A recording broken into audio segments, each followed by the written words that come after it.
Thank you. My mother's voice, a finely tuned instrument of social grace, flowed like honey over the hushed ballroom. I watched her from the shadows at the back of the room, a ghost at her feast of triumph. She stood on a stage bathed in a warm, golden light that seemed to emanate from her very being, a queen surveying a court that adored her. The air itself felt different around her, charged with deference and admiration. "Your generosity tonight," she continued, her voice resonating with practiced sincerity, "it is the lifeblood of this city. It is the proof that even in cynical times, the heart of our community beats strong." She paused, allowing the weight of her words to settle. It was a technique I had seen her use 1,000 times, a small silence designed to draw every eye, every thought directly to her. But there is one act of charity so profound, so utterly selfless that it must be recognized, an act that single-handedly turned a dream into a reality. A palpable curiosity rippled through the audience. They leaned forward in their seats, champagne glasses momentarily forgotten. This was her grand finale, the crescendo she had been orchestrating all evening. "Tonight," she announced, her voice rising with dramatic flair, "the new state-of-the-art pediatric wing of St. Jude's Hospital is no longer a blueprint. It is a fully funded $5 million reality, thanks to a single anonymous benefactor." A collective gasp, sharp and sudden, was followed by a roar of applause that felt like a physical force. My mother simply smiled, absorbing the adulation. She let the moment stretch, letting the sheer scale of the number, $5 million, reverberate in the minds of everyone present. This wasn't just charity, it was a display of power. "And now," she said, her voice swelling with a pride that bordered on divine, "without further ado, it is my distinct honor to welcome to the stage our magnificent benefactor." The spotlight, a brilliant white circle, detached from her and began to roam the room like a curious eye. It swept over tables of bankers and surgeons, of old money and new tech, all of them craning their necks. From my table, cloaked in the dim light at the very edge of the ballroom, I rose. The silk of my dress, the colour of a midnight sky, whispered against the chair. I began to walk. My steps were not hurried. They were measured, deliberate, each heel connecting with the plush carpet in a soft, rhythmic beat. A few heads turned in my direction, their expressions puzzled. Then a few more. A low murmur started near the front and spread like a wave towards the back. "Who is that? Do you know her?" I felt the shift in the room's atmosphere. The collective gaze, heavy with questions, settled on me. I felt my father's stare from the head table, no longer a general presence, but a focused, burning point of pressure on my back. I felt my brother Julian's confusion, a silent question mark hanging in the air between us. And I could feel, more than see, my mother's radiant smile begin to falter as I reached the small set of stairs leading to the stage. Her posture stiffened. The practiced ease vanished, replaced by a sudden, rigid tension. As I ascended, the spotlight found me, pinning me in its unforgiving glare. The ballroom fell into a dead, shocked silence. The only sound was the faint hum of the air conditioning. My mother's smile was completely gone now, a ghost of its former self, leaving behind a mask of frozen, polite disbelief. Her eyes, wide and unblinking, searched mine for an answer to a question she couldn't dare to ask aloud. "What are you doing?" I walked to the centre of the stage and took the microphone from its stand. The metal was cool and solid in my hand, an anchor in a sea of stunned faces. I allowed myself a moment to look out at them, the powerful, the wealthy, the connected. My mother's world. Then I turned my gaze to the woman standing beside me, the architect of my exile, the woman who had cast me out into the darkness 7 years ago, with nothing but a curse disguised as advice. "Thank you, Mother," I said. My voice, though quiet, was amplified to fill every corner of the silent hall. It was calm, clear, and utterly devoid of the emotion she expected. "Thank you for providing such a perfect stage. You have just witnessed the opening move in a game of revenge 7 years in the making, a move designed not just to wound, but to dismantle an entire legacy in front of the world that legacy was built to impress. If you believe the best revenge is not loud and explosive, but cold, calculated and executed with the precision of a surgeon's scalpel, then hit subscribe and ring the notification bell for whispers of revenge. You won't want to miss how this story ends. 7 years. It sounds like a long time, but when you fill every single day with a singular burning purpose, the years compress. They become a montage of late nights, early mornings, and the relentless pursuit of a single goal. But it all started in a room that felt like a tomb, the family boardroom. The air was thick with the scent of my father's cigar smoke and the weight of generations of expectation. I was 22, and I stood before them with a business plan that was my entire heart, my entire mind, bound in a simple blue folder. It was a proposal for a startup centered on predictive data analytics, a field I knew was the future. I spoke of algorithms, of market trends, of harnessing the chaotic flow of information into actionable intelligence. My father, Richard Vance, a man whose empire was built on tangible things, steel, glass, and concrete, looked at my presentation as if it were written in a foreign language he had no desire to learn. He picked up a heavy crystal paperweight, turning it over and over in his hands.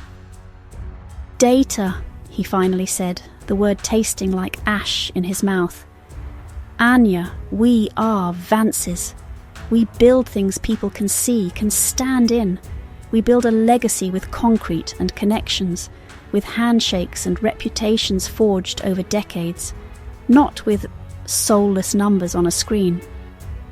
My mother, Eleanor, sat beside him, a portrait of elegant disappointment. She didn't look at my presentation. She looked at me, her gaze sweeping over my simple blazer and earnest expression. I knew what she saw, a daughter who was failing to fit the mould she had so carefully crafted. "Reputation is everything, darling," she said, her voice a soft but piercing whisper. "And this is not what our family does. It's niche. It's technical. It lacks a certain class. Don't embarrass us by chasing these little hobbies." Hobbies? The word struck me with the force of a physical blow. I had poured my life into this. The humiliation was served as the main course at dinner that night. The long, polished dining table felt like a mile-wide canyon between me and them. My brother Julian, 2 years my senior, was being celebrated. He had just been made a vice president at my father's firm. He was the golden son, the heir apparent, effortlessly handsome and charming, walking a path that had been paved for him with gold since the day he was born. My father raised a glass of vintage Bordeaux. "To Julian, to the future of Vance Holdings." The crystal glasses chimed.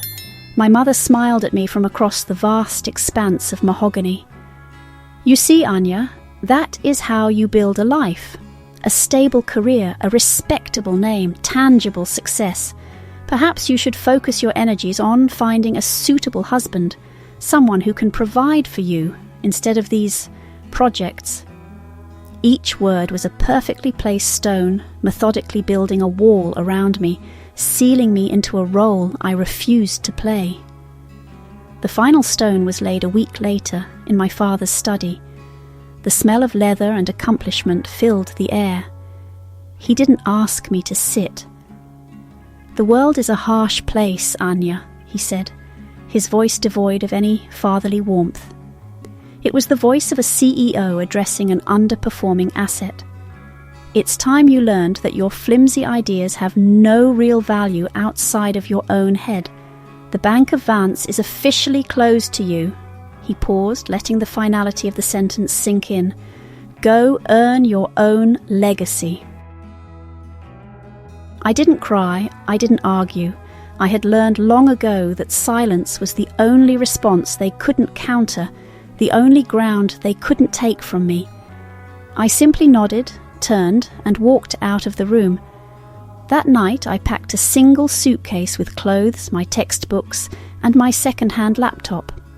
As the taxi pulled away from the grand, imposing gates of the estate, I watched the house, a palace of light and privilege, shrink in the rearview mirror until it was just a glittering speck in the darkness. And in that darkness, I made a promise to myself. The first 2 years were a blur of cheap coffee and exhaustion. I worked 2 jobs. By day, I was a junior data analyst at a small, faceless firm, learning the industry from the ground up. By night, I was a freelance coder, taking on any project I could find. I lived in a basement apartment that always smelled faintly of damp concrete. I ate instant noodles and measured my success not in dollars, but in the slow, steady accumulation of knowledge.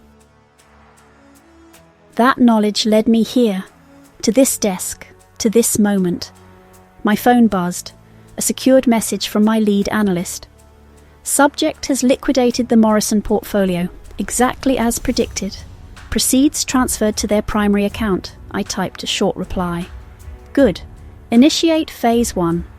Phase 1 was simple. Anonymous buying pressure on key suppliers for my mother's foundation. Small, insignificant price hikes at first. A whisper of scarcity. Just enough to start squeezing their bloated budget. Just enough to make them vulnerable. Just enough to make my future donation look less like a gift and more like a lifeline. That kind of long-term strategy wasn't born in an office like this. It was forged in desperation. How does a ghost build an empire? Not with bricks, but with bytes. I stopped reading the markets like a textbook. I started reading them like a predator hunting its prey. I learned to see the tells, the subtle digital footprints that screamed a major shift was coming. My first $1,000 became 10. Did I celebrate? No, I reinvested. The 10 became 100. Did I buy a new car? No, I built a better algorithm. I learned to move in the shadows of the financial world, far from the flashy headlines my family adored. They built their legacy in the light, for all to see. I built mine in the dark. For 7 years, I was a ghost. A name they only spoke in hushed, disappointed tones if they spoke it at all.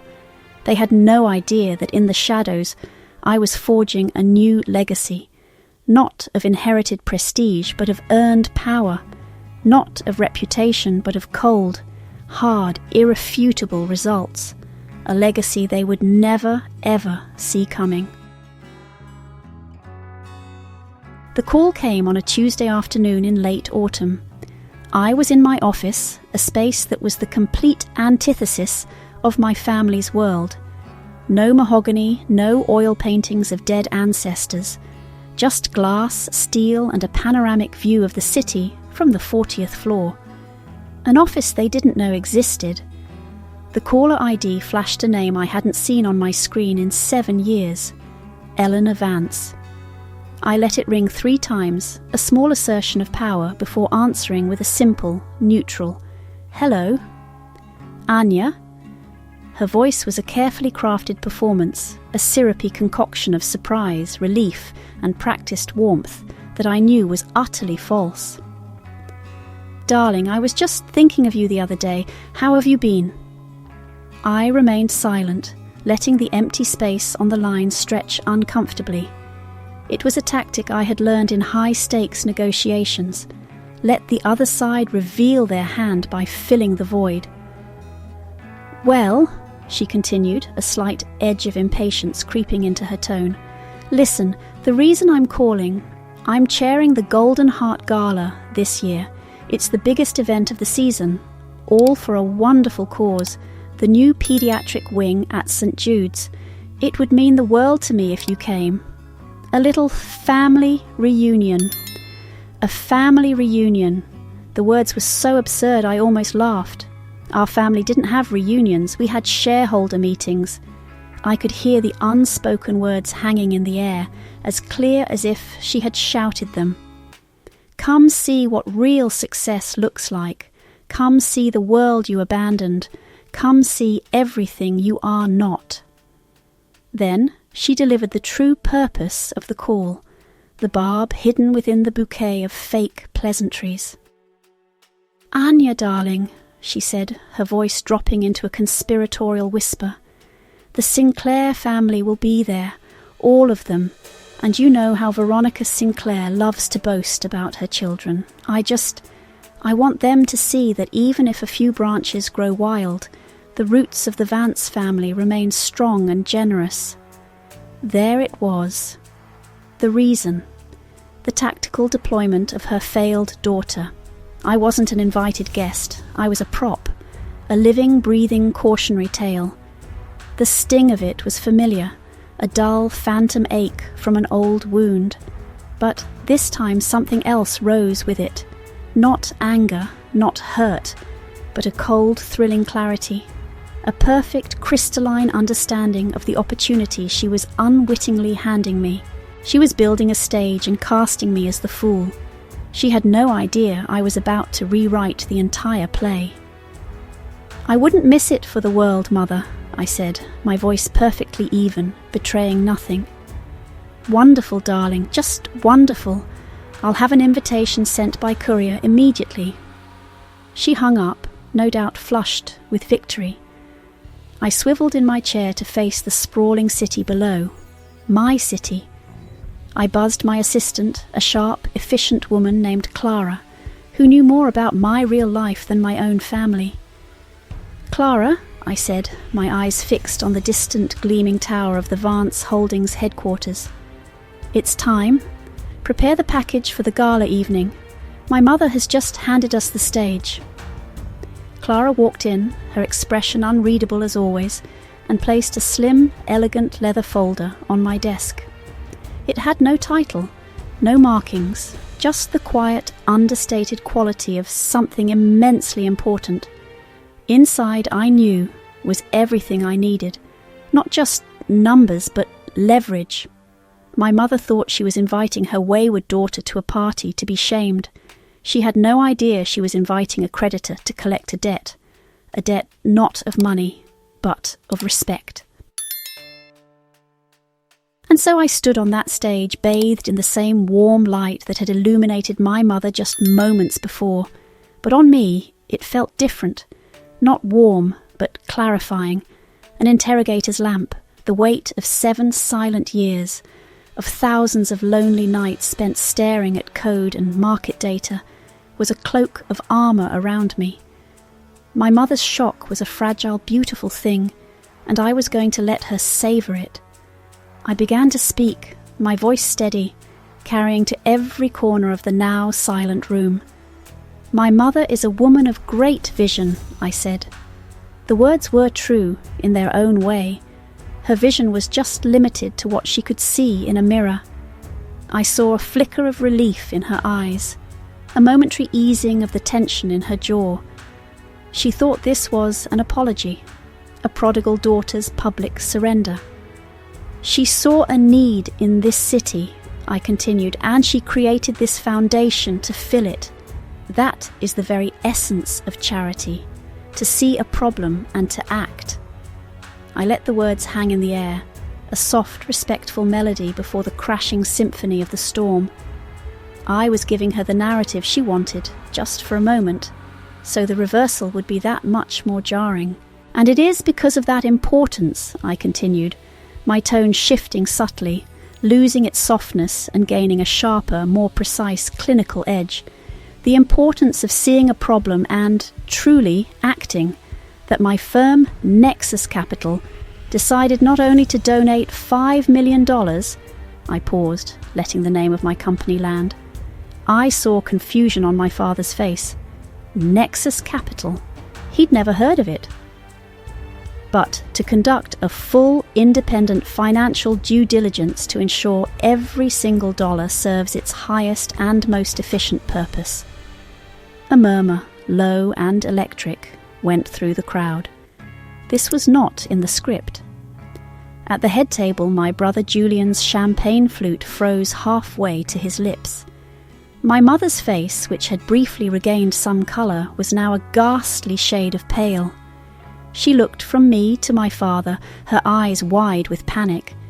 From the side of the room, my father's voice boomed, a low growl of ingrained authority, accustomed to halting any proceeding he disliked. "Anya, that's enough! This is a family matter!" Every head in the room swiveled towards him. It was the reaction he wanted. But I didn't turn. I didn't even flinch. I kept my eyes locked on the audience, on the sea of powerful faces who respected results above all else, and I spoke directly into the microphone. "Father," I said, my voice never wavering, "you taught me that the real world has no room for private matters. You said that business is business. I am simply applying your lesson." His face went rigid, his jaw tight with a fury he could not unleash. He had been silenced, publicly, by me, using the very ideology he had beaten into me. He slowly, stiffly sat back down, his authority evaporating under the hundreds of watching eyes. I turned my attention back to my presentation. "Our report," I said, my voice now imbued with an authority he never knew I possessed, found significant opportunities for restructuring, inefficiencies in overhead, redundancies in staffing and supply chain contracts that favoured connections over cost effectiveness. Once corrected, these changes will more than double the impact of every dollar donated. This was language they understood. Efficiency. Maximising returns. Therefore, I announced, my voice ringing with finality, as the largest single donor, and to safeguard our investment and the investments of everyone in this room, Nexus Capital will be installing a new oversight committee to direct the foundation, effective immediately. I gestured to a table near the front where 3 people, previously unnoticed, now seemed to be under their own small spotlight. Please welcome your new directors, Dr. Aris Thorne, formerly of the Global Health Initiative, whose work in eradicating waste in NGOs is legendary, and Ms. Jian Li, one of the leading forensic accountants in the country, who ensures that not a single cent goes unaccounted for. The 2 of them stood, nodding politely to the stunned, silent audience. My mother looked as though she had been physically struck. This was her board, her kingdom, filled with her friends, her allies. And I was dismantling it piece by piece in front of the entire world, replacing her court with cold, hard competence. But I wasn't finished. I had saved the cruelest, most elegant cut for last.